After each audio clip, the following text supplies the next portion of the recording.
জামায়াত ইসলামকে নিয়ে এভাবে আওয়ামী লীগ টিটকারি করতো, ছোট করতো, তাদের তালিকায় শাপলা অন্তর্ভুক্ত করার দায়িত্ব কি আমাদের? জনগণের সাথে বিশ্বাসঘাতকতা করে আগামীর বাংলাদেশে কেউ রাজনীতি করতে পারবে না। নির্বাচন পিছাক, কিন্তু আমরা নির্বাচনের পূর্বে আমাদের জায়গা থেকে দৃশ্যমান বিচার দেখতে চেয়েছি, মৌলিক সংস্কার দেখতে চেয়েছি, এবং জুলাই সনদের ভিত্তিতে গণপরিষদ নির্বাচনের মাধ্যমে আমরা বাংলাদেশের যে আগামীর যে নির্বাচন, সেই নির্বাচনটি চেয়েছি। তো সামগ্রিকভাবে আমরা এই প্রক্রিয়াগুলোর জন্য আমরা একই সাথে এনসিপি কে সাংগঠনিকভাবে শক্তিশালী করাটা গুরুত্বপূর্ণ মনে করি। এই জন্য আগামী অক্টোবর মাসের মধ্যে বাংলাদেশের সকল জেলা এবং উপজেলা আহ্বায়ক কমিটি গড়ার লক্ষ্যে আমাদের জেলা উপজেলার যারা নেতৃবৃন্দ রয়েছেন, সমন্বয়কারী কমিটিতে রয়েছেন, আমরা তাদেরকে আমাদের সাংগঠনিক নির্দেশনা দিচ্ছি। আমরা আমাদের দলীয় যে পলিসি গুলো, আমাদের আদর্শ ভিত্তিক যে চিন্তাগুলো, সেগুলো আমরা তাদের সামনে তুলে ধরছি, কারণ তারা প্রত্যেকে আমাদের এক একজন লিডার, এবং তারাই আমাদের এই তথ্যগুলো তাদের মাধ্যমে প্রত্যেকে জেলা, উপজেলা, ইউনিয়ন এবং ওয়ার্ডে যাবে। আমরা স্পষ্ট করে অন্তর্বর্তীকালীন সরকার এবং তাদের জায়গায় আমাদের অবস্থান ব্যক্ত করেছি যে এই যে এত বড় একটা গণহত্যা হলো বাংলাদেশে, হাজারের অধিক মানুষকে এভাবে হত্যা করা হলো। আপনারা দেখে থাকবেন যে ক্রাইম ট্রাইব্যুনালের রিপোর্টে এসেছে যে একজন ব্যক্তি, যে গুম করা মানুষদেরকে নিয়ে, যে একজন তার জায়গা থেকে একটা বাহিনীর সদস্য ছিল, সেই ব্যক্তি হাজারের অধিক মানুষকে বিগত 16 বছরে তার জায়গা থেকে গুলি করে হত্যা করেছে। স্পট ডেথ 1030 জনের একটা তথ্য দিয়েছিলেন আইসিটি চিফ যিনি আছেন। এবং ওই ব্যক্তির মানে যখন একটা মানুষকে উনি গুলি করে মারতেন, তার মস্তিষ্কের গরম মস্তিষ্কটা স্পর্শ করলে তার আলাদা আবেদন আসতো। এই ধরনের বিভৎস মানসিকতার মানুষ ছিল। এইরকম করে বিচার বহির্ভূত হত্যাকাণ্ড, গুম, খুন হাজারে হাজারে হয়েছে এই বাংলাদেশে 16 বছরে, এবং একটা এত বড় জুলাই গণহত্যা হয়েছে। তো আমরা সেই জায়গা থেকে এনসিপির পক্ষ থেকে স্পষ্ট করে বলেছি, আমরা সমান বিচার দেখতে চাই। এমনটি নয় যে প্রত্যেকটি মামলার বিচারের রায় কার্যকর হওয়া এটি হয়ে যাবে এই সময়ের মধ্যে, নয়, এমনটি নয়। কিন্তু যাদের নির্দেশে সরাসরি অংশগ্রহণে তত্ত্বাবধানে এত বড় একটা গণহত্যা হলো, হাজারের অধিক মানুষের জীবন নেওয়া হলো, ওই শেখ হাসিনার কথা বলেন, স্বরাষ্ট্রমন্ত্রী যে ছিল তার কথা বলেন, কিংবা তার সংশ্লিষ্ট আইন শৃঙ্খলা রক্ষাকারী বাহিনীর যে প্রধান প্রধান কালপ্রিট গুলো ছিল, এইরকম 20-30 জনের যদি আমরা মামলার রায় এবং সেই রায়ের কার্যকারিতা দেখতে পাই, তাহলে আমরা এইটুকু আশ্বস্ত হতে পারি যে বিচারিক প্রক্রিয়াটা চলবে। সেটি না হওয়া পর্যন্ত এই অন্তর্বর্তীকালীন সরকারের পক্ষে কিংবা অন্যান্য যারা রাজনৈতিক দলও আছে তাদের পক্ষে শুধুমাত্র নির্বাচন চাওয়া, এই বিচার প্রক্রিয়া ভুলে গিয়ে এটা আমরা মনে করি যে সমস্ত অভ্যুত্থানকে উপেক্ষা করে ক্ষমতার দিকে চোখ রাখা, এটা বাংলাদেশের মানুষ কখনো ভালোভাবে নিবে না। শহীদ পরিবার এবং যারা আহত যোদ্ধা আছে তারা কখনো ভালোভাবে নিবে না। তাই আমরা অনুরোধ করবো অন্তর্বর্তীকালীন সরকারকে, আমরা এই দৃশ্যমান বিচারটুকু দেখতে চাই, এবং যে সংস্কারগুলো করা হচ্ছে সেই সংস্কারগুলো জুলাই সনদের আইনগত ভিত্তি দিয়ে, এই জুলাই সনদকে যদি আমরা অ্যাকচুয়ালি বাস্তবায়ন করতে চাই, আমাদের গণপরিষদ নির্বাচনে যেতে হবে। আপনারা ইতিমধ্যে দেখেছেন বিভিন্ন দল বিভিন্ন প্রস্তাব দিয়েছে। সর্বশেষ এখন পর্যন্ত মাঠে দুইটা জিনিস টিকে আছে, একটা হচ্ছে গণভোট, আর একটা গণপরিষদ নির্বাচন। গণভোট একটা জনগণের রায়, কিন্তু গণপরিষদ নির্বাচনটা হচ্ছে আলটিমেট সলিউশন। আমরা এই জন্য আমাদের জায়গা থেকে বলছি যে আলাদা দুইটা নির্বাচন হওয়ার প্রয়োজন নেই। আপনারা একটা নির্বাচনই করেন, ওইটা একই সাথে ওই নির্বাচনে যারা সংসদ সদস্য নির্বাচিত হবে তাদের সবাই প্রয়োজন নেই। একটা অংশ নির্দিষ্ট একটা সময় 6 মাসের জন্য হতে পারে, 1 বছরের জন্য হতে পারে, তারা গণপরিষদ এর সদস্য হিসেবে নতুন সংবিধান রচনা করুন, এবং পাশাপাশি এই যে জনগণের প্রতি যে দায়িত্ব এটা পালন করুন। তো আমাদের জায়গা থেকে এনসিপির স্পষ্ট অবস্থান, আমরা আগামী নির্বাচন ফেব্রুয়ারিতে হলে আমাদের সমস্যা নেই, কিন্তু আমরা তার আগে এই দৃশ্যমান বিচারটি দেখতে চাই। আমরা জুলাই সনদের মাধ্যমে এই একটি গণপরিষদ নির্বাচন চাই, এবং যার মাধ্যমে আমাদের যে মৌলিক সংস্কারগুলো এগুলো আমরা বাস্তবায়ন দেখতে পাবো। আমার একটা প্রশ্ন, প্রশ্ন হচ্ছে আমরা দেখলাম যে দুদিন আগে আপনাদের যে ইউনিয়নের উপর হামলা হয়েছে আমেরিকাতে, এর আগে আমাদের দেখেছি মাহফুজ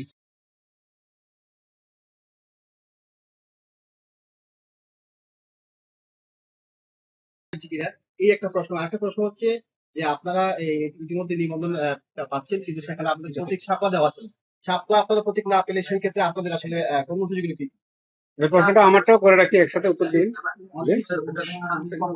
আলাদা প্রশ্ন। আলাদা প্রশ্ন, দুইটা প্রশ্ন। একটা প্রশ্ন হচ্ছে যে আমরা দেখছি যে কলকাতার একটা পত্রিকায় মির্জা ফখরুলকে উদ্ধৃতি করা হয়েছে, যদিও পরবর্তীতে এটা নিয়ে বিতর্ক আছে, যে আগামী নির্বাচনে জাতীয় পার্টি এবং আওয়ামী লীগকে দেখতে চান, এই একটা বিষয়। দ্বিতীয় হচ্ছে গেল যে গণ অধিকার পরিষদ আর এনসিপি একীভূত হওয়ার একটা আমরা খবর দেখেছি। এই এই এই দুইটা বিষয়। ঠিক আছে, আমি একটা কথা শুরু করি ভাই। প্রথমে যেটা বললেন, আমরা আমাদের জায়গা থেকে আমাদের এনসিপির পক্ষ থেকে দলীয় অবস্থান জানিয়েছি। গতকালকে আমরা জেলায় জেলায় ইভেন উপজেলা পর্যায়ে বিক্ষোভ মিছিল হয়েছে। এখানে প্রশ্নটা শুধু এনসিপির সদস্য সচিব জনাব আক্তার হোসেন নয়, তিনি অভ্যুত্থানের একজন সংগঠক। সেখানে আমাদের ডাক্তার তাসলিম জারা, যিনি এনসিপির সিনিয়র যুগ্ম সদস্য সচিব, তিনি ছিলেন। আমরা দেখেছি বিএনপির মহাসচিব জনাব মির্জা ফখরুল ইসলাম আলমগীর ছিলেন। তার সাথেও কিভাবে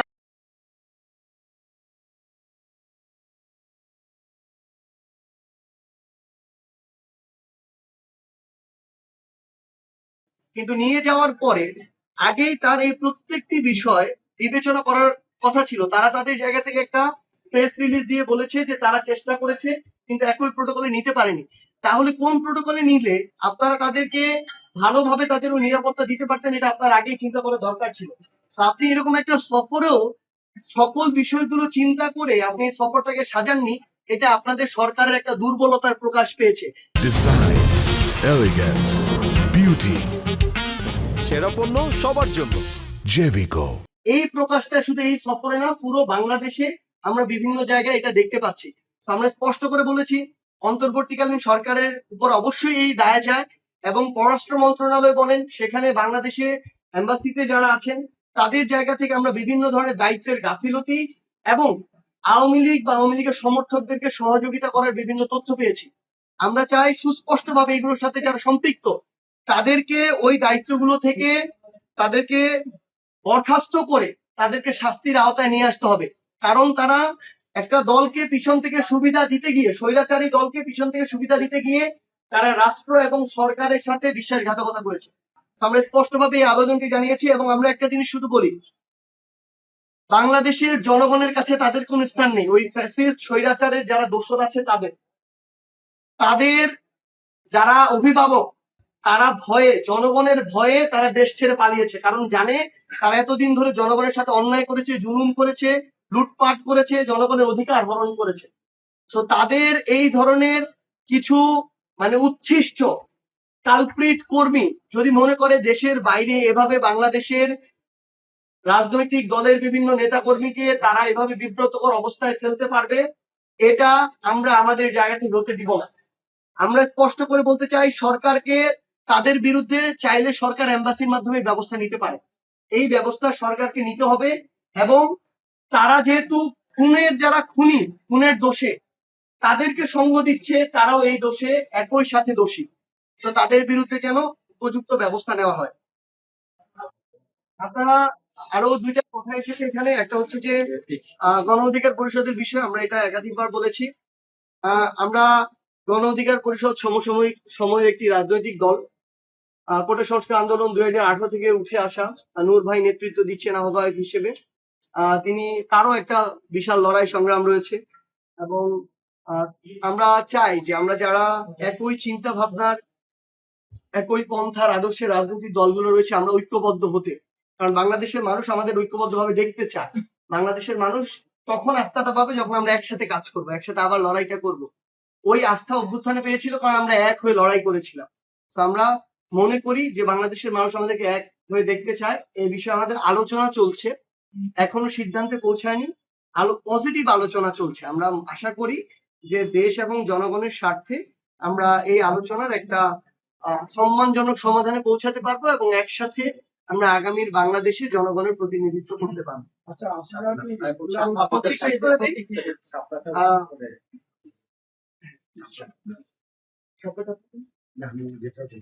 আমরা এনসিপি আমাদের জায়গা থেকে যখন আমাদের নিবন্ধনের জন্য আবেদন করি, আমরা স্পষ্ট করেই বলেছিলাম, এবং আমরা সবকিছু যত ধরনের আইন কানুন আছে যাচাই বাছাই করেই তো আমরা শাপলা চেয়েছি, তাহলে তো আর এমনি চাইতাম না। তো চাওয়ার পরে আমরা খুব স্বাভাবিকভাবে সকল ধরনের যে প্রক্রিয়া ছিল তারা সম্পন্ন করেছে এবং এই সকল প্রক্রিয়া আমরা বাছাইগুলোতে উত্তীর্ণ হয়ে গিয়েছি। তো দেখেন, এখন গতকালকে দেখলাম আমরা নির্বাচন কমিশনের যিনি সচিব আছেন উনি বললেন যে তাদের যে তালিকা ওই তালিকায় শাপলা নেই। তাদের তালিকায় শাপলা অন্তর্ভুক্ত করার দায়িত্ব কি আমাদের? তারা ওইখানে কেন চাকরি করছে? এই দায়িত্ব তো তাদের ছিল। তারা এটা আমাদেরকে যুক্তি দিতে পারে যে আইনগতভাবে শাপলা পাওয়ার কোনো গ্রাউন্ড আমাদের নেই, এই কারণে আমরা পাবো না, কিন্তু এটা বলতে পারে না যে ওই তালিকায় তারা এই শাপলাটা নেই। আমরা যখন আবেদন করেছি তখনই তো আমরা বলেছি, তাহলে এটা তো তাদেরকে ইনক্লুড করার এই দায়িত্বটা তাদের ছিল। তো আইনগতভাবে যেহেতু এখানে কোনো বাধা নেই এবং অনেকে বলছে প্রতীকটার সাথে মিলে যায়, শাপলা প্রতীক না, প্রতীকের একটা অংশ, সেখানে আমরা বলেছি তারকা আছে, ধানের শীষ আছে। তো সামগ্রিকভাবে প্রতীকের একটা অংশ যদি অন্য রাজনৈতিক দল পায়, এনসিপি কেও দিতে হবে। কোন রাজনৈতিক দল, কোন ব্যক্তি, কোন এজেন্সি, কোন প্রতিষ্ঠানে প্রভাবিত হয়ে যদি আমাদেরকে তারা এই ন্যায্য অধিকার থেকে বঞ্চিত করে, আমরা মনে করি এটার জন্য তাহলে আমাদের রাজপথ বেছে নিতে হবে। কিন্তু অভ্যুত্থান পরবর্তী বাংলাদেশে একটা স্বাধীন এই ধরনের প্রতিষ্ঠান থেকে আমরা কোনো ধরনের বায়াসড আচরণ প্রত্যাশা করি না। আমরা চাই তারা তাদের জায়গা থেকে তাদের ব্যক্তিত্ব, প্রতিষ্ঠানের যে স্বাধীনতা সেটা বজায় রেখে যে সিদ্ধান্ত আইনগতভাবে সেটি নিবে এবং এনসিপি শাপলা প্রতীক পাবে। শাপলা প্রতীকে এনসিপি আগামীর যে ইলেকশন সেই ইলেকশনে অংশগ্রহণ করবে। আরেকটা উত্তর ভাই দিন। একটা প্রশ্ন আসছে যে আলমগীর সাহেবের যে ইন্টারভিউ, উনি এই সময় নামক একটা মিডিয়াকে উনি ওই ইন্টারভিউতে লম্বা একটা ইন্টারভিউ, ওইখানে আমরা দেখেছি, আমরা যারা দেশপ্রেমিক বাংলাদেশ পন্থী যারা আছি এই বাংলাদেশে, আমরা জানি যে আলটিমেটলি যে ফেসিবাদ আমাদের উপর চেপে বসেছিল, ওই ফেসিবাদকে কিন্তু ভারতীয় যে পলিসি ছিল, ভারতীয় পলিসি ফ্যাসিলিটেট করেছিল। এটা অত্যন্ত দুঃখজনক যে এখনো পর্যন্ত ফখরুল আলমগীর সাহেবের পক্ষ থেকে বা ইভেন বিএনপির পক্ষ থেকে পুরো জনগণের কাছে স্পষ্টভাবে বলা হচ্ছে না যে উনি ওই কথাগুলো বলেন। শুধু বলা হয়েছে যে ওইখানে মিসকোট করা হয়েছে, কিন্তু এখানে অনেকগুলো জিনিস আলমগীর সাহেব বলেছেন যেগুলো এই জুলাই বিপ্লব পরবর্তী সময়ে আমাদের আকাঙ্ক্ষার সাথে সাংঘর্ষিক। যেমন উনি ওটা বলেছেন যে আলটিমেটলি আওয়ামী লীগ যেন আগামী নির্বাচনে অংশগ্রহণ করতে পারে, উনি রিফিউট করুন। জাতীয় পার্টির কথা উনি বলেছে, ওনারা স্পষ্টভাবে রিফিউট করুন। একটা বড় দল হিসেবে বাংলাদেশ জাতীয়তাবাদী দলের কাছে নাগরিক আপনারা যারা আছেন, মিডিয়া সমাজের সবার এই আকাঙ্ক্ষা আছে যে তারা যেন এটা পরিষ্কার করেন। আমাদের বক্তব্য স্পষ্ট, এই দেশে জুলাই যে নেমে এসেছিল, এই জুলাই নেমে এসে ভারতীয় আগ্রাসন পরবর্তী বাংলাদেশকে আমরা গড়তে চাই। সুতরাং এখানে এই ধরনের কথা যাতে আলটিমেটলি জনপরিসরে নাই আসে, এন্টারটেইন করে না হয়, সেটার জন্য আমরা আহ্বান জানাবো।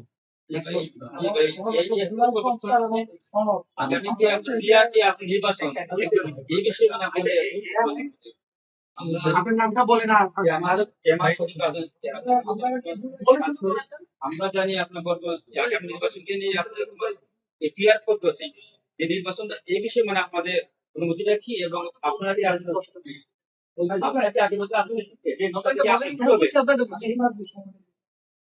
আপনারা যদি সংস্কার এবং বিচার এবং যে সমস্ত সংস্কার প্রস্তাব আনছেন সেগুলি যদি বাস্তবায়ন না করে নির্বাচনে অংশগ্রহণ করেন, এটা তো বাংলাদেশের মানুষের সাথে বিশ্বাসঘাতক হবে। আপনারা আগামী ফেব্রুয়ারি নির্বাচনে এগুলি নিশ্চিত না হওয়া পর্যন্ত আপনারা কি অংশগ্রহণ করবেন কি করবেন? যদি করেন তাহলে কিন্তু আপনারা 18 কোটি মানুষের বিপক্ষে অবস্থান নিচ্ছেন।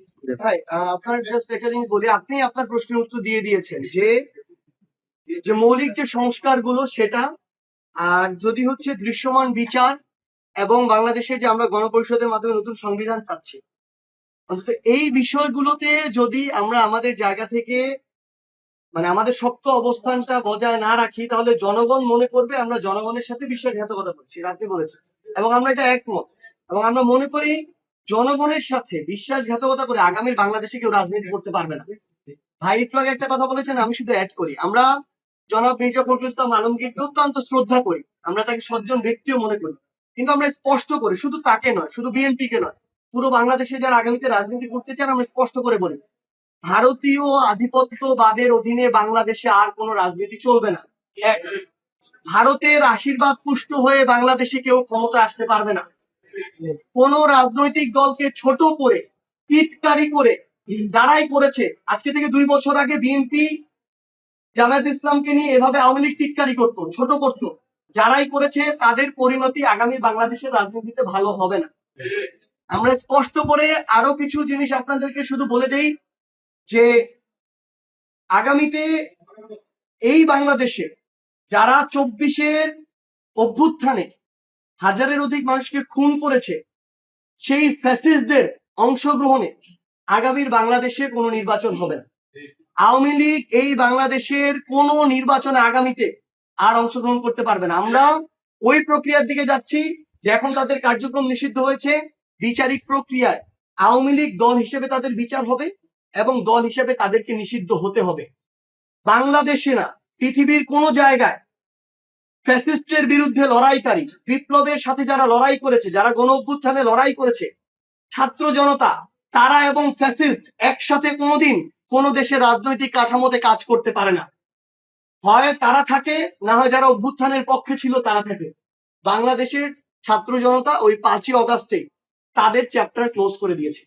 তো আমরা স্পষ্ট করে বলি, কেউ যদি প্রকাশ্যে তো নাই, মনে মনেও এই চিন্তা করেন যে আওয়ামী লীগ এবং তাদের দোসরদেরকে আপনারা বিরোধী দল বানাবেন, আওয়ামী লীগ এবং তাদের দোসরদেরকে ক্ষমতার গুরুত্বপূর্ণ একটা জায়গা এনে অন্য কোন দেশ কিংবা এজেন্সির সাথে ভিতরে নেগোসিয়েশন করবেন, জনগণ আপনাদেরকে বয়কট করবে, এই স্বপ্ন দেখা বন্ধ করে। আমি কিন্তু বলছি ভাই একটা প্রশ্ন একটা প্রশ্ন আচ্ছা, আগামী যে নির্বাচন আসছে, জাস্ট এক মিনিট নেই সামনে, আপনাদের সুনামগঞ্জ, আমার সুনামগঞ্জের একটা প্রশ্ন, সামনে যে ইলেকশন যেটা আসছে, এইখানে আপনাদের দল থেকে সুনামগঞ্জে প্রার্থী দিবেন কিনা, বা কোন আসনে কাকে দেবেন, এই ধরনের কোনো আচ্ছা ভাই, আমি বলেই আছে। ডিভিশনে আছি। এই সুনামগঞ্জে বৈষম্য বিরোধী ছাত্রদের উপর হামলার ঘটনায় মামলা হয়েছে। এখানে একাধিক আসামি তারা বাহিরে অবস্থান করছে। আমরা দেখছি গুরুত্বপূর্ণ পদে ছিলেন যারা যুবলীগে ছিলেন, বিভিন্ন পদে ছিলেন, লন্ডনে আপনাদের নেতাকর্মী যখন যায় তারা ডিম নিয়ে বসে থাকে, তারা বিভিন্ন জায়গায় আমি বলছি। তো এই ব্যক্তিগুলো আপনাদের এই মামলার আসামি, তারা বাইরে চলে গেছে, তারা ওই হেনস্থার সাথে যুক্ত থাকতেছে। তো তাদের বিরুদ্ধে আপনাদের কোনো ইনিশিয়েটিভ আছে কিনা? এটা দিয়ে শেষ করবো, এটা দিয়ে শেষ করবো। আমার নাম রাহাদুল ইসলাম, দিরাই উপজেলা থেকে আসছি। তো আপনারা দেখে আসলে আমার খুশি। তো আমরা একটা কথা জানান যে আপনি যে বলছেন আওয়ামী লীগ নিষিদ্ধ বা তার অঙ্গ সংগঠন নিষিদ্ধ, কিন্তু এখানে আমরা দেখতে পাচ্ছি যে আওয়ামী লীগ নিষিদ্ধ ঠিক আছে, কিন্তু এটা জাতীয় পার্টির মাধ্যমে তারা এই সজাগ হইতেছে। জাতীয় পার্টির মাধ্যমে তারা বিভিন্ন গণ অধিকার পরিষদের শুধু লাগালি ঠিক আছে, ভাই আপনার এটা ছিল হচ্ছে আমাদের মামলার ওই বিষয়টা, আরেকটা ছিল মনে হয়। আচ্ছা, আমি জাস্ট আপনার এটা ক্লিয়ার ভাই, আমরা এখানে আমাদের সাংগঠনিক যে সভা, এটা করার আগে আমরা সুনামগঞ্জ জেলার মানে যিনি আমাদের সম্মানিত জেলা প্রশাসক আছেন এবং যিনি পুলিশ সুপার মহোদয় আছেন, আমরা দুজনের সাথে কথা বলেছি এনসিপির প্রতিনিধি দলের পক্ষ থেকে। আমরা স্পষ্ট করে একটা জিনিস বলেছি যে আমরা এই সুনামগঞ্জ জেলায় যারা জুলাই এবং তার পূর্বে বিভিন্ন ধরনের অন্যায় অপকর্ম এগুলোর সাথে জড়িত ছিল, যাদের বিরুদ্ধে মামলা আছে, তথ্য প্রমাণ আছে, তাদেরকে দ্রুত সময়ের মধ্যে গ্রেফতার করতে হবে। কোন দলের কোন নেতার সুপারিশে কোনো নিরপরাধ মানুষকেও যেন হয়রানি না করা হয়, আবার কোনো অপরাধীও যেন পার পেয়ে না যায়। আমরা স্পষ্ট করে বলেছি এই জেলায় যেন মামলা বাণিজ্যের কোনো কথা আমরা আমাদের জায়গা থেকে না শুনি, কারণ এরকম বিভিন্ন তথ্য আমাদের কাছে আসে। আর আমরা আমাদের জায়গা থেকে এই বার্তাটিও আপনাদের পক্ষ থেকে এবং আমাদের পক্ষ থেকে পৌঁছে দিব যে দেশে বা জেলায় যারা আছেন তাদেরকে যেন এই তাদের যে ধরার প্রক্রিয়াটা, এটা যেন খুব দ্রুত গতিতে হয়, এবং দেশের বাইরে যারা এই বিষয়ে আমরা খুব দ্রুত আমাদের পররাষ্ট্র মন্ত্রণালয়ের যিনি উপদেষ্টা আছেন তার সাথে এনসিপির একটি প্রতিনিধি দল বৈঠক করবে, কারণ সেটা তো এম্বাসির মাধ্যমে ওই বিষয়টি আইনগত প্রক্রিয়ায় যেতে হবে, সেটা আমরা ওইভাবে করছি। আপনারা এখানে, আমি শুধু একটা কথা বলবো, আমি চাই আমার জায়গা থেকে এবং এনসিপির পক্ষ থেকে যে আপনারা এটা, আমাদের সকল এখানে যারা মিডিয়া হাউস রয়েছেন, মিডিয়ার আমাদের ভাইয়েরা রয়েছেন, আপনারা এটা আপনাদের জায়গা থেকে এইটুকু দায়িত্ব পালন করবেন, এটা আমাদের এনসিপির পক্ষ থেকে চাওয়া। আমরা আগামীর বাংলাদেশে এমনকি সুনামগঞ্জে কোনো মিডিয়াকে এনসিপির মিডিয়া হিসেবে চাই না। আমরা কোনো মিডিয়াকে কোনো দলের মিডিয়া হিসেবেও চাই না, না বিএনপি, না জামায়াতের, না এনসিপি, কোনো দলের না। আমরা আপনাদেরকে অনুরোধ করব আপনারা এই স্ট্রাগলটা করেন। আমরা অনুরোধ করব আপনারা আপনাদের সম্পূর্ণ যতটুকু সম্ভব সর্বোচ্চ পেশাদারিত্ব দয়া করে বজায় রাখবেন, কারণ আপনারা সুনামগঞ্জের আপনারা 100 জন 1 লক্ষ মানুষের চেয়েও শক্তিশালী। আমরা চাই এই সমস্যাগুলো আপনাদের মাধ্যমে আমাদের কাছে আসুক, এবং আপনাদের এই যে কাজটা আমরা জানি আপনাদের এটা আমরা অলরেডি কথা বলছি আপনাদের বেতন নিয়ে কিংবা আপনাদের সুযোগ সুবিধা নিয়ে, আপনারা যে লাইফে স্ট্রাগল করেন, আপনাদের যে অনিশ্চয়তা, কোনো এই যে অর্থনৈতিক নিরাপত্তার যে অভাব আপনাদের জায়গায়, এগুলো নিয়ে আমরা কাজ করছি, কথা বলছি, কিন্তু আমরা অনুরোধ করব যে আপনারা এই সঠিক তথ্যগুলো আপনাদের মাধ্যমে এই আমাদের মিডিয়ার মাধ্যমে পুরো বাংলাদেশের সামনে নিয়ে আসবেন। আপনাদের যে কোনো প্রয়োজনে এনসিপি সবসময় আপনাদের পাশে থাকবে। সবাইকে অনেক ভাই ধন্যবাদ।